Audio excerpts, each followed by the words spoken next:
kasama si Kuya Eli. So, siya po ay nagpaalam na sa team. Dito nagpaalam na si Kuya Eli. So,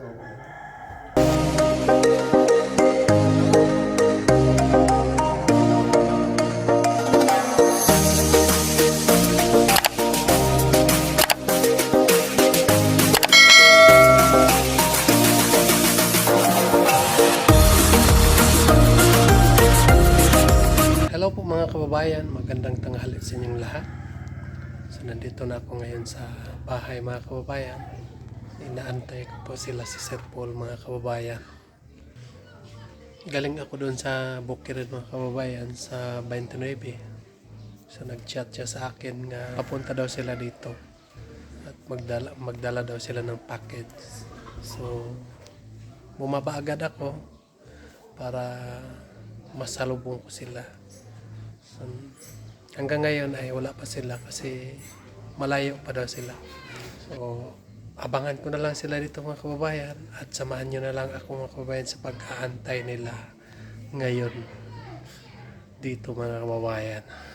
Bili ako ng durian mga kababayan, 2 piraso para pag-abot nila dito ay meron silang ma-snack. So, hinog na lang ito mga kabayan. Ito yung durian nga luti. Wala pa sila. Siguro meron pa silang pinuntahan. Meron pa silang dinaanan nga mga kababayan natin. So, ready na ito. Nag-aantay na lang sa kanila mga kababayan. Magandang araw, magandang buhay. Nandito na kami ngayon sa pambansang ay ibang bansa. Ibang sitio. Ibang sityo pala. Ibang sitio na sa sitio Malambuon. Galing kami sa sitio Pamantawan. Binigay kami kay editor dito na gulong ng palad. Baka sakali ay mapalitan yung gulong ng palad ko. Ang ganda ng sapatos mo, brada. Yun ang yung binili ni Tita Pibilab nung sa Manila ba? Yung hindi ka pa wala ka pa doon. Nagpanday ka pa doon. Kaya pala maganda. Ano, Brad? Buksan natin, Brad? Buksan natin. Ano? Tikman. Oh, yan. Tikman natin. Tikman ng maibigan. Tikman namin nung ni brother ba? Yung durian. Sa inyo yung kuha? Ito? Sa kapitbahay.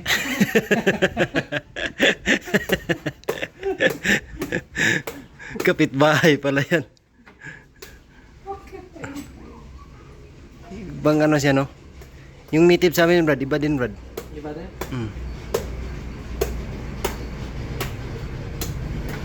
Kasi yung native sa amin, Bisaya. Dito sa inyo, ano yung native? Lumad na.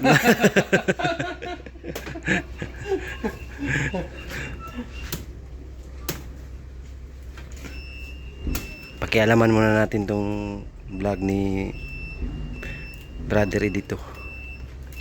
Oh, ang sarap, day.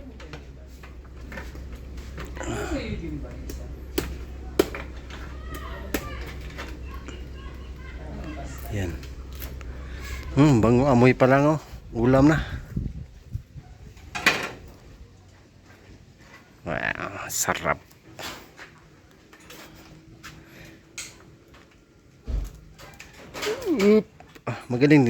Magaling ka din palang mabukas, Brad, no? Kahit wala kang puno ba, no? Sa kapitbahay pala, no? Tikman natin ng maibigan.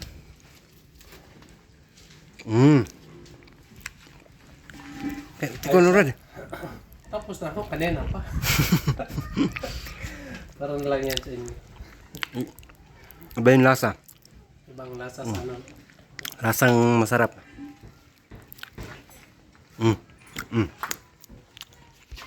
Sarap po. Sarap. Sarap. Tapos no? Tapos na ako. Kaya hindi ka makapagtanong ba kung ano. Ubos ako ng isang ano. Kung makatanong ka ba, hindi ka nakatikim.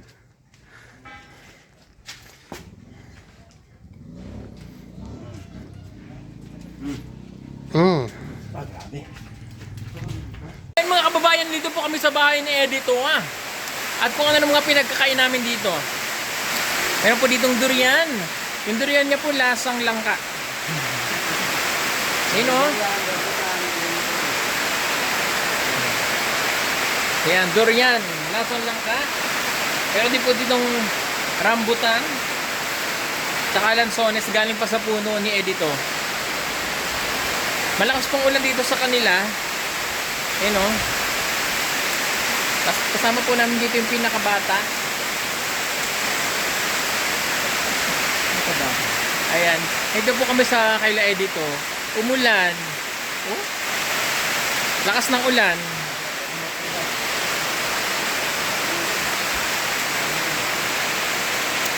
Ayan o. Walang gawa sa Edito ngayon. Hindi po siya nagputol ng kahoy. Pahinga muna. Pahinga daw po muna siya. Sa'yo galing to? Diba? Saan ka? Diba? Tamis. Tamis ng lansones.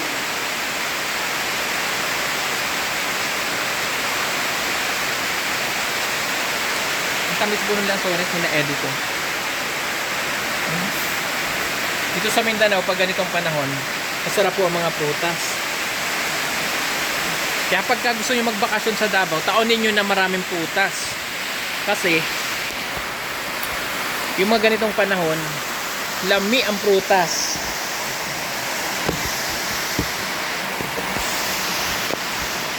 Ano? Tanaw ba oh? Lansones.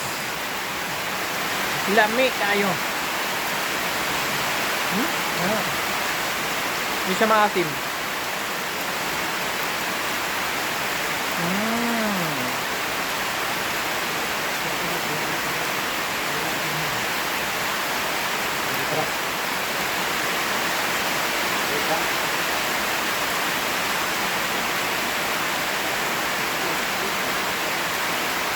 Ito naman, rambutan.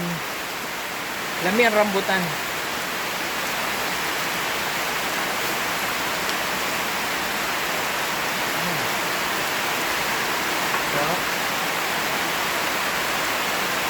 Dito kaya na dito pag itong hapon na malamig. Kapag umulan pa.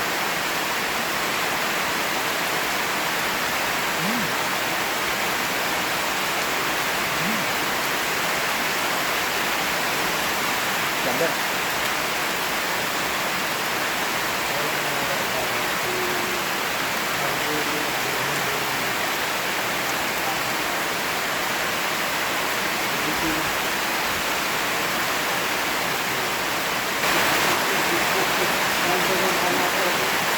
Dami ko nakain. Thank you ha. Salamat sa pakape ha. O itong dalawa walang ambag. Ano ang bag ninyo? Ano ang bag ninyo? Wala? Ikaw? Ambag. Ayan, thank you Edito ha. Salamat sa laging pag-welcome sa bahay nyo ha. Ayan, si Edito po. Ulan na, kamaya pa tayo uwi konti. Salamat ha. Bonggang-bongga. So yun nga, hindi natin pwedeng isama si Edito dahil meron nga po siyang obligasyon dito. And meron din siyang mga tinutulungan po dito at napapakausapan ko siya, yung allowance si Jabilita, kaya Thea, ibibigay ko po ulit sa kanya. Kaya hindi po namin siya kasama. So ang mga kasama po namin ay si Iter, si Paul, ako at si Madam Yola. So lilipat po muna kami sandali ng Visayas para at least Luzon, Visayas at Mindanao tayo na naghahatid po ng tulong. So, ang gagawin ng PB team ay ikot kami ng Negros. So, doon naman po kami magbigay ng tulong.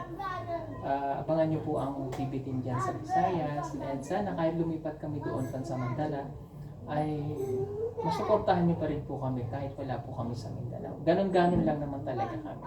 So, mga kasama si Kuya Eli. So, siya po ay nagpaalam na sa team. Dito nagpaalam na si Kuya Eli. So, hindi na siya makakasama sa team. No? So, lilipat na siya. Kaya, ayun.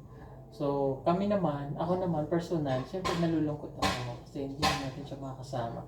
Kasi from the start, si Kuya Eli po yung naging kaibigan ko, naging kaibigan na rin nila, at nakasama namin ng matagal. So, hindi dahil kay Kuya Eli, hindi ko rin naman magagawa yung, totoo, hindi naman namin magagawa lahat ng gawain dito sa Mindanao, dito sa bundok, wala rin si Kuya Eli. And sa bawat pagpihit ng camera, sa bawat anggulo, nandun siya kasi siya yung cameraman. Tapos all around din siya, tagaluto. Pag nainitan kami, pinapaypayan kami. No? Pag wala kaming tawag yan, pag wala kaming higaan, mag-aasikaso rin siya. Pag wala silang duyan, maghahanap si Kuya Eli ng dahon ng saging para itaklob sa mga katawan namin. Mga ganun ba? Kasi nga namumuntok po kami. Tapos pag wala pa kaming makain, si Kuya Eli yung mangunguha ng kamote.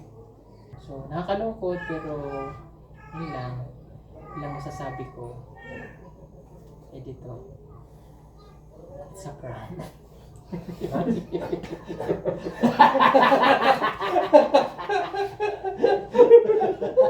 Ang dami ng message mo. Prank ka naman yun.